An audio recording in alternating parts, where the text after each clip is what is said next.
এই যে একজন মহিলা উপদেষ্টা তার ছবিটা পিছনে রাইখা যেই ভাষায় যা বলতেছে স্বাধীন খসরু, ভাবেন 54 বছর বয়সে স্টুপিডটার, মানে আওয়ামী লীগ যে কত বড় স্টুপিড হইতে পারে ওদের সব গেছে।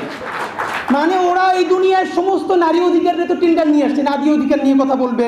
আপনারা কূটনীতিকদেরকে ডেকে ডেকে ব্রিফ করেন, যারা এখন বলে আগেই ভালো ছিলাম, যারা বলে বিনম্র শ্রদ্ধা, তারা এই যে একটা স্টুডেন্ট বলতেছে এইখানে লেখা একটু আগে যে তার 2 পা তুলতে পারতেছে না, রক্তে ভেসে যাচ্ছে, তখন এই বিনম্র শ্রদ্ধাটি কোথায় ছিল এইটা তাদেরকে ধরে ধরে জিজ্ঞাসা করতে বলেন।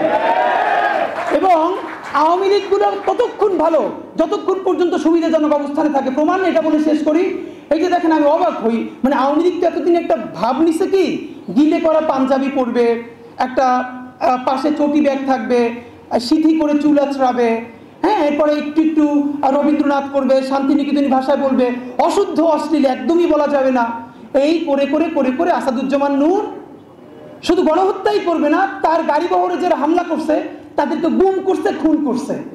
এই যে ছায়ানটি, এই যে উদিচি, এই পুরো গ্রুপটা তাদের প্রোডাক্ট করা। এই যে হুমায়ুন আহমেদের সাহেবের যে নাটক করতো আমির খসরু কি জানি খসরু ভুলে গেছে, স্বাধীন খসরু, ভাবেন 54 বছর বয়সে স্টুপিডটার, মানে আওয়ামী লীগ যে কত বড় স্টুপিড হইতে পারে ওদের সব গেছে। মানে ওরা এই দুনিয়ার সমস্ত নারী অধিকারের তো টেন্ডার নিয়ে আসছে, নারী অধিকার নিয়ে কথা বলবে, ওরা সংস্কৃতি কর্মী।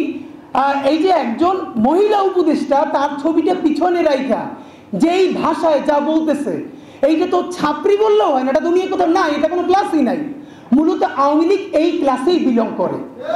তো আওয়ামী লীগ যে এই ক্লাসে বিলং করে এইটা যাতে ধরা না পড়ে, এই জন্য তারা এইরকম গিলে করা পাঞ্জাবি, অনেক বুদ্ধিজীবী তাত্ত্বিক, এই যে তাদেরকে দিয়ে দিয়ে দিয়ে দিয়ে প্রচুর ভেগ কথাবার্তা বলাইতো। আপনি অর্ধেক বুঝবেন অর্ধেক বুঝবেন না, আলো আদারি ভাষা চর্যাপদের মতো, মানে বিরাট একটা তাত্ত্বিক ব্যাপার।